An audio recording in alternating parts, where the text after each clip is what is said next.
The show revolves around a time traveler named the Doctor and his new companion, Rose Tyler. In the opening scene, he asks her where she wants to go for her maiden voyage aboard the TARDIS, a spaceship that can traverse through time and space. Rose expresses her desire to travel forward in time, precisely 1 century into the future. The Doctor finds the request a bit odd, but nonetheless, he activates his time machine. The next second, they both find themselves in the 22nd century, which doesn't seem very interesting. Hence, the two have a change of heart and decide to embark on a further future journey, leading them to arrive in the year 12005, the era of the new Roman Empire. However, Rose is skeptical of the Doctor's explanations, so in an effort to impress her, he takes her further to a space station orbiting Earth 5 billion years into the future. As they look on in wonder, they witness the sun beginning to expand, prompting the Doctor to utter the words, "Welcome to the end of the world." The Doctor goes on to explain that humanity has left Earth a long time ago, and the planet has been taken over by the National Trust, who uses gravity satellites to hold back the sun's effects. However, the funds for this are dwindling, and according to him, the Earth will eventually be consumed by the sun. The wealthiest and most powerful beings in the universe will witness the world's demise, which the Doctor claims will occur in around half an hour. Despite his knowledge of the situation, the Doctor appears to have no intention of saving the planet. In addition, he informs Rose that the space station they are on is equipped with automated systems and manned by blue-skinned humanoids. After a brief period, the duo stumbles upon an extraterrestrial being with blue skin named Steward, who is responsible for managing Platform 1 within the space station. When Steward inquires about the duo's identities, the Doctor shows a special piece of psychic paper, convincing Steward that they are invited guests.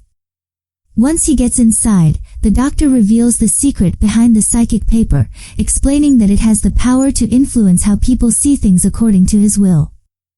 Afterwards, the remaining invitees begin to arrive, each with their own unique characteristics and peculiarities.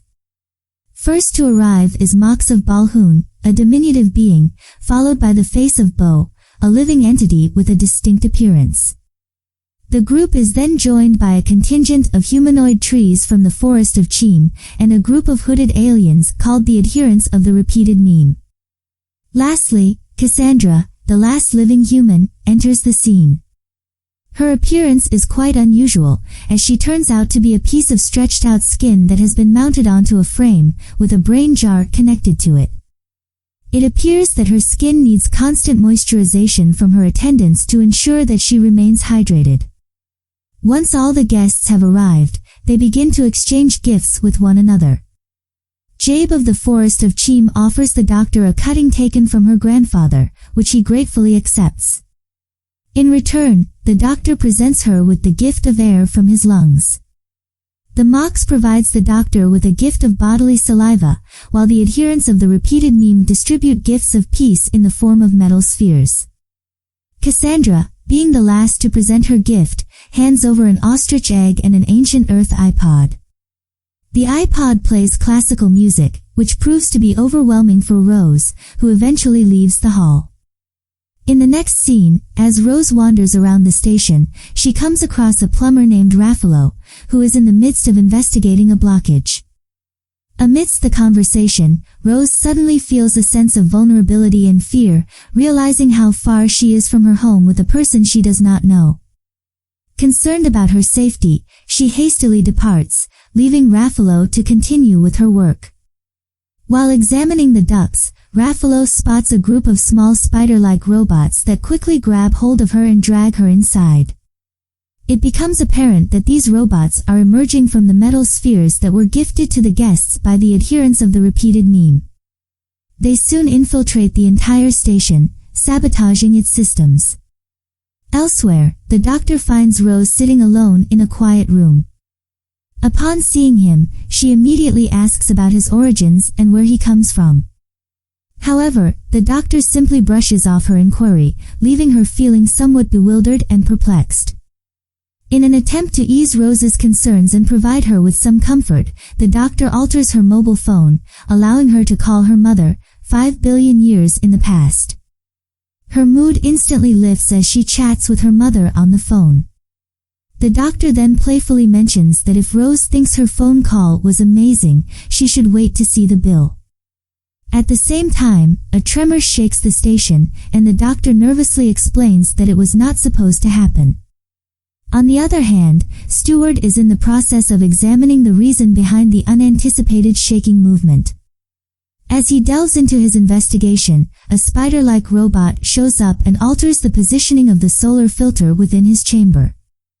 As a consequence, Stewart becomes vulnerable to the direct, scorching heat emanating from the sun's rays, which is more than 450 Celsius. This burns him into a crisp in a matter of seconds. Following the tremor, the doctor also embarks on a quest to investigate its cause, and Jabe offers to guide him to the maintenance corridors. Until they return, Rose decides to approach Cassandra and uncover more about her. During their conversation, Cassandra discloses that she has undergone a staggering 708 cosmetic procedures and considers herself to be the only remaining pure human. She believes that the remaining are intermingled with other species and calls them mongrels. This offensive remark towards humanity prompts Rose to express her disgust towards Cassandra and storm away, abandoning the conversation. However, the adherents soon follow her, and upon reaching an empty corridor, their leader violently strikes her on the head, rendering her unconscious before dragging her away.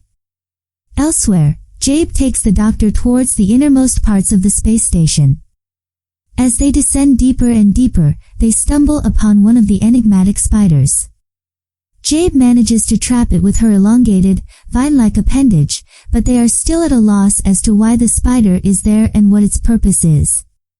A few moments later, Rose regains her consciousness, only to find herself trapped in a room where the sun filter is slowly being lowered. She cries out for help, and fortunately, the doctor hears her pleas. He somehow manages to raise the sun filter, but is still unable to unlock the door to free her. As a result, he decides to release the spider robot in the hopes of locating its controller. To everyone's surprise, it scurries over to the adherents of the repeated meme. However, the doctor is aware that the meme is just a decoy, so he exposes them as robots, making them collapse to the ground. After this, he once again deploys the spider robot to track down the source of the control, which leads him to Cassandra. This finally reveals that she is the mastermind behind the entire scheme. Cassandra, who is now exposed, orders her attendants to hold the others at bay while warning them that the moisturizer guns have the potential to shoot acid. She reveals that her numerous and costly cosmetic procedures have left her financially depleted, and she was hoping to create a hostage situation where she could pretend to be one of the victims and later seek compensation. But now, with everything out in the open, Cassandra decides to let everyone burn, as the shares she holds in rival companies of the guests will skyrocket in value. Following this, she orders the spider robots to deactivate the force field that has been protecting the space station. She then employs a teleportation device to transport herself as well as her attendants away, leaving the others to fend for themselves. With only a few minutes remaining before the sun destroys the Earth and the space station, the doctor and Jabe hurry back to the air conditioning chamber to restore the computer systems. Unfortunately, the restore switch is located at the far end of a platform that is obstructed by enormous rotating fans. Jabe bravely steps forward to hold down the switch that slows the fans, despite the doctor's concerns that the rising heat will set her wooden body ablaze. Jabe, however, remains resolute in her determination in order to save the people inside the station. Meanwhile, the doctor rushes towards the other side of the platform, making it almost to the end, but unfortunately, Jabe catches fire and burns. As a result, the fan speeds up, making it even more difficult for the doctor to make his way through. Nonetheless, he has no other option but to concentrate and push on, closing his eyes and focusing his mind on the task at hand. Finally, he crosses the last fan, squeezes through it, and promptly pushes the reset switch. The force fields immediately go up around the space station just as the Earth explodes into cinders. After the catastrophic event, the station's self-repairing systems get activated. Several of the guests are now incinerated as the sun's rays burst through cracks in the windows. Meanwhile, the Doctor finds Cassandra's teleportation feed inside the ostrich egg and reverses it to bring her back. However, she remains arrogant and mocks him, stating that he is powerless against her. Nevertheless, the Doctor calmly reveals that he only transported Cassandra and not her moisturizing attendants.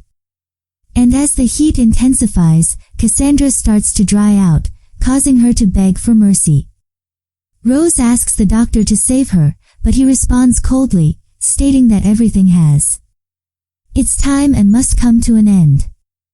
Eventually, Cassandra's skin stretches and tears apart, leading to her innards exploding and leaving behind only her brain tank and an empty frame.